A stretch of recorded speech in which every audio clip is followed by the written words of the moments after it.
Olá, pessoal, tudo bem? Estamos aqui para mais um vídeo dos Caminhos de Cura. Sejam muito bem-vindos. Meu nome é Gabriel Zatti Ramos.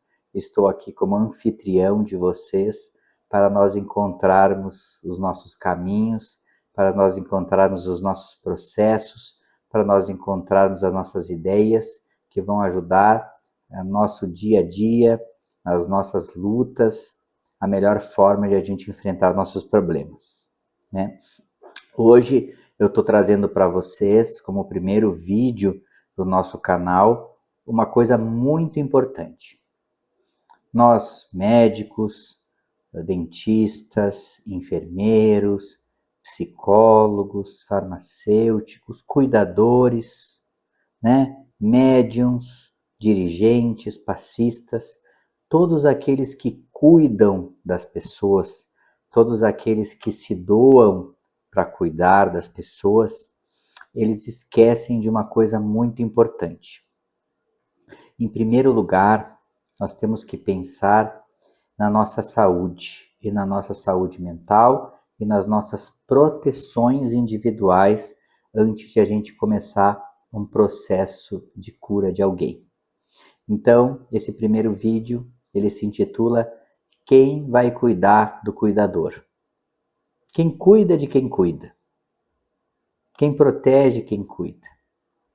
Nesse contexto, vocês podem perceber que ninguém cuida de quem cuida, que ninguém está olhando quem está cuidando, né? Porque acha que quem está cuidando, quem está fazendo esse processo de cura, está bem cuidado, né? Mas não é o caso. Nós sabemos hoje em dia que nós enfrentamos uma grande epidemia de problemas. Dentre eles, principalmente com os profissionais de saúde, a síndrome de burnout. O que é isso? Nesse processo de doação, nesse processo de trabalho intenso com as dores, com os problemas das pessoas, a nossa saúde vai se exaurindo. A carga horária de trabalho intensa, o trabalho estressante, as exigências muito intensas dos pacientes e dos doentes, da parte espiritual, né? Nós sabemos dessa área, a parte quando o cuidador ele vai começar a trabalhar com a cura de alguém, ele mexe com toda o status quo daquela família, mexe com obsessores, mexe com as energias e muitas vezes ele carrega para si muitas coisas difíceis, muitas energias, muitas influências que acabam fazendo com que esse trabalhador adoeça, desista, possa entrar em depressão, possa entrar em loucura e pode se exaurir. Portanto, quem vai cuidar dos cuidadores somos nós mesmos, né? Isso que eu estou trazendo para vocês é uma realidade não só da espiritualidade, não só dessa relação da saúde com a espiritualidade, mas é uma tônica que está acontecendo em todos os ambientes de trabalho, principalmente na área da saúde. Portanto, em primeiro lugar, nós temos que cuidar de nós mesmos. E como que a gente pode fazer isso, Gabriel? Olha, a gente pode fazer isso de várias maneiras. A primeira coisa que nós temos que ter com nós mesmos é disciplina. E a disciplina, ela vai ajudar a gente a criar uma rotina saudável. O que a gente pode fazer, em primeiro lugar? Em primeiro lugar, dormir adequadamente. O sono, ele é o principal regulador de hormônios que ajuda a estabilizar o metabolismo, a melhorar a distribuição dos mais diferentes hormônios, dentre eles a melatonina, que ajuda a regular todo o processo do ritmo circadiano do nosso corpo. O ritmo circadiano é o ritmo do dia e da noite. À noite a gente descansa, recupera as nossas células, né? E durante o dia a gente executa nossas atividades. Portanto, ter uma qualidade de sono adequada é essencial para quem é cuidador. E para quem é sensitivo, quem é médium, como é que a gente pode fazer isso, né? Além de a gente ter um horário fixo para dormir, né? 9 horas, 10 horas da noite, saber que quando a gente vai dormir no mínimo 8 horas de sono é essencial para uma qualidade adequada, né? Nós temos que fazer uma rotina. Então, essa rotina, o que a gente pode fazer? A gente pode fazer um banho, desligar a televisão, desligar o celular, baixar o som da música, colocar uma música mais calma, baixar as luzes de casa, relaxar, poder tomar um chá e, antes de dormir, fazer uma oração, fazer uma leitura adequada, evitar filmes, evitar leituras, evitar imagens, evitar as mídias sociais e esse excesso de estímulo auditivo, visual e de imagens, que para uma pessoa que não tem mediunidade já é muito estressante. Agora, para uma pessoa mediunizada, para um médium, para um sensitivo, isso é extremamente prejudicial e impede que essa pessoa consiga ter uma boa conexão de sono, tá bom? Então, fazer uma oração, fazer uma meditação, fazer uma higiene mental, buscar a orientação dos guias, isso é essencial na hora do sono. E desligar o celular, né, colocar ele no silencioso. Ao acordar, o que a gente precisa primeiro fazer? A mesma coisa. Quando a gente acorda, é uma bênção. Segundo a filosofia judaica, o próprio ato de acordar é uma forma de Deus nos abençoar, porque significa que Ele quer nós neste mundo. Então, quando a gente acorda, abre os nossos olhos, Deus está dizendo para nós, você é importante, eu preciso de você nesse mundo e você tem uma missão a cumprir que é só sua. Faça uma oração imaginando isso. Eu sou importante, eu tenho uma missão importante, eu sou o único na minha família, no meu trabalho, no meu ambiente, eu sou importante. Eu tenho um processo só meu para me desenvolver e eu tenho as bênçãos de Deus para executá-lo. Essa oração é extremamente importante. Tomar um banho de manhã, fazer as orações iniciais, pedir para Deus. André Luiz fala muito, né, isso. Sempre antes de sair de casa, procurar pedir as bênçãos de Deus, procurar abençoar a vida, abençoar o corpo e as pessoas, para que a vida te abençoe. Abençoa todos para que a vida se abençoe. E a partir daí, com você já cuidado, né, tomado um banho, feito as suas orações, procurar uma boa alimentação. Uma alimentação focada em alimentos saudáveis. Todos vocês já sabem exaustivamente o que é saudável e o que não é saudável, né? Então, alimentos focados em alimentos naturais, frescos, ter um horário adequado, uma quantidade adequada. André Luiz fala também, muito importante, coma para viver, não viva para comer. A comida, ela é um subsídio para nós executarmos a nossa atividade. Ela não é o objetivo em si. Então a comida não tem que ser o objetivo da nossa vida. Não temos que viver para beber, para comer. Nós temos que trabalhar, viver, seguir o nosso propósito e usar a comida como um combustível para o nosso corpo. Não é verdade? Durante o ambiente de trabalho. O que a gente tem que entender? Nós somos servidores. O grande segredo da nossa vida é quando a gente se coloca como servidor. A terra não está aqui para nos servir. O nosso trabalho não está aqui para nos servir. Nós não estamos aqui para ter reconhecimento, para ter salva de palmas, para sermos vangloriados. Este não é um mundo para isso.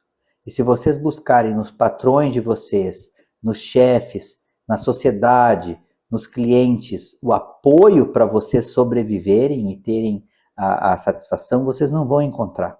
E é isso que faz muitas vezes o burnout surgir. Quando a gente não se põe no nosso lugar, a gente espera que as pessoas reconheçam o nosso trabalho, a gente espera que as pessoas reconheçam o nosso esforço. E as pessoas estão preparadas ali e ocupadas com os seus próprios problemas, inclusive dentro da família. Então, quem tem que se valorizar? Somos nós. Quem tem que se amar? Somos nós. Quem tem que se respeitar os limites, horário de sono, horário de dormida, horário de trabalho, somos nós. Quem tem que se conectar com Deus para conseguir as boas energias, as bênçãos, somos nós. Entendendo o nosso papel humilde como cuidador. Então, nas ordens de quem cuida, a primeira regra é humildade. Nós não somos os salvadores da pátria, nós não somos Jesus, nós somos servidores, discípulos do nosso Mestre Jesus, que vai fazer um trabalho desinteressado, anônimo de doação, amando e servindo sem esperar nada em troca. O simples ato de trabalhar já é uma bênção. O simples ato de servir alguém já é uma bênção. O simples ato de trabalhar e trazer um dinheiro para a família, um simples ato de cuidar da esposa, um simples ato de trabalhar pelos filhos, pelo bem-estar, essa doação social que a gente tem, o simples ato de a gente cuidar de um doente, a satisfação está no próprio ato do que a gente está fazendo. Porque é uma bênção nós cuidarmos de alguém. É uma bênção nós estarmos numa posição de cuidadores. Porque em muitas encarnações, em muitos momentos, nós fomos os cuidados, os doentes, os aflitos, os necessitados. E agora, através das nossas orações e do nosso preparo espiritual, nós recebemos uma responsabilidade maior nessa vida, que é de começar a cuidar dos outros. E quando a gente cuida dos outros, o plano espiritual se desenvolve ao nosso redor, para começar a cuidar da gente. A gente tem um trecho muito interessante do livro Mecanismos da Mediunidade e também nos Domínios da Mediunidade, de André Luiz, pela psicografia de Francisco Cândido Xavier, que diz o seguinte, ele tem um trecho lá em que os médiuns eles vão fazer um trabalho espiritual no centro espírita. E o André Luiz está lá com o guia dele e eles percebem que os médiuns que estão na mesa, eles não estão recebendo nenhum espírito, eles não estão ajudando ninguém. Simplesmente os guias espirituais daquele grupo estão tratando todas as doenças mentais, estão tratando todas as dificuldades orgânicas. Tinha um que tinha um problema no estômago, tinha outro que tinha um problema sexual, tinha outro que tinha um problema mental. E durante toda a sessão, os guias ficaram tratando os médiuns, os dirigentes, os doutrinadores. E quando acabou a sessão, essas pessoas foram embora e o André Luiz falou, nossa, eles vieram aqui para fazer as orações para essas pessoas, eles acabaram não atendendo nenhum espírito, não acabaram atendendo nenhum doente, e qual o benefício que foi isso?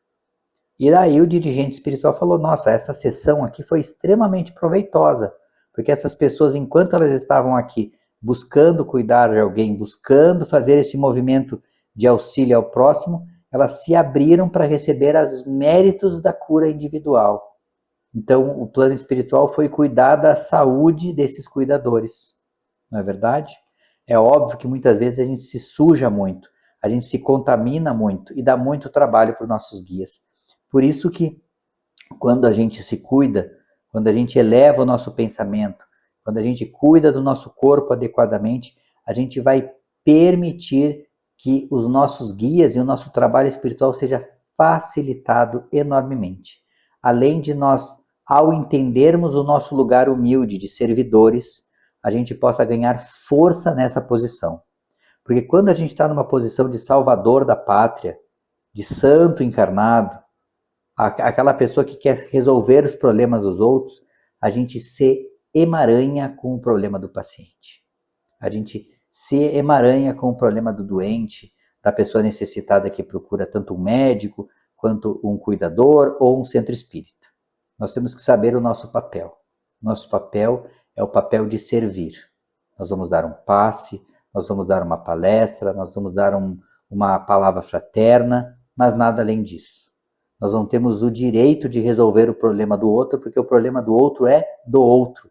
Ele veio aqui nesse planeta, nessa Terra, para ele ter os mecanismos de resolver o próprio problema. Ele tem que ter a dignidade de encontrar o seu próprio caminho, que essa é a grandiosidade da evolução. Somos nós os principais autores, né? Nós somos os autores principais da nossa vida. Nós temos que respeitar isso nas pessoas.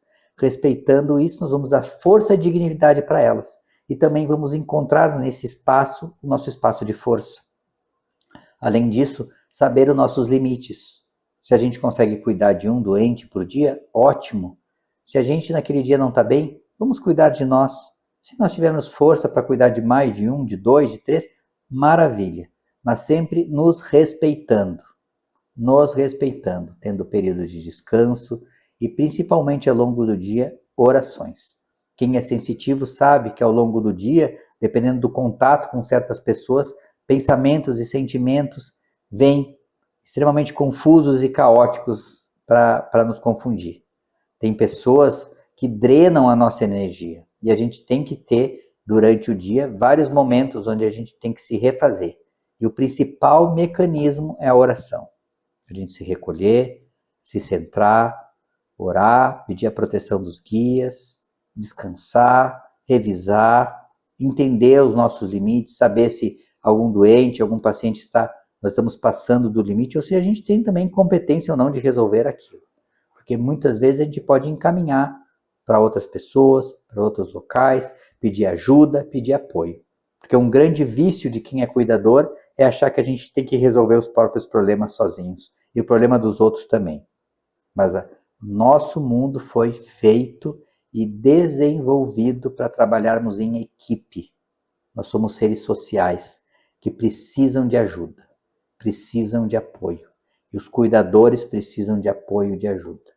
Então, outra dica para nós é, se nós estamos nos sentindo sobrecarregados, cansados, nós temos que comunicar isso para alguém. Conversar no nosso ambiente de trabalho, conversar nos centros espíritas, explicar para eles que tal determinado trabalho ou determinada situação está deixando a gente cansado e sobrecarregado. E encontrar soluções em equipe. A boa conversa, trabalho com oração conjunta, cada um respeitando os seus limites, os seus dons, vai fazer com que toda a equipe trabalhe em harmonia. O passe sai melhor, a desobsessão sai melhor, o atendimento fraterno sai melhor e nós vamos encontrando um caminho, né, onde nós conseguimos ter uma leveza. Porque quando a gente serve desinteressadamente, servir por servir, amar por amar, trabalhar simplesmente pela alegria do trabalho, sem a expectativa, um peso gigantesco sai dos nossos ombros e da nossa mente. E a gente começa a entender a importância de nós nos cuidarmos, de nós nos amarmos, de nós respeitarmos a evolução individual de cada indivíduo, de cada pessoa, e entendermos que todos nós estamos sob a tutela e proteção de Deus. Além disso, nós temos um Pai. Temos o Pai físico, muitas vezes, que nos cuida, mas nós temos um Pai celestial, que está, através do governo de Jesus, cuidando de cada detalhe da vida da gente. Entregamos as nossas preocupações, os nossos medos, as nossas angústias, as expectativas, tudo na mão de Deus. Servindo pelo ato de servir, nós vamos encontrar o caminho da leveza, da simplicidade e, digo mais, da alegria e da paz na vida de cada um dos cuidadores. Fiquem com Deus e estejam conectados para novas notícias. Até mais.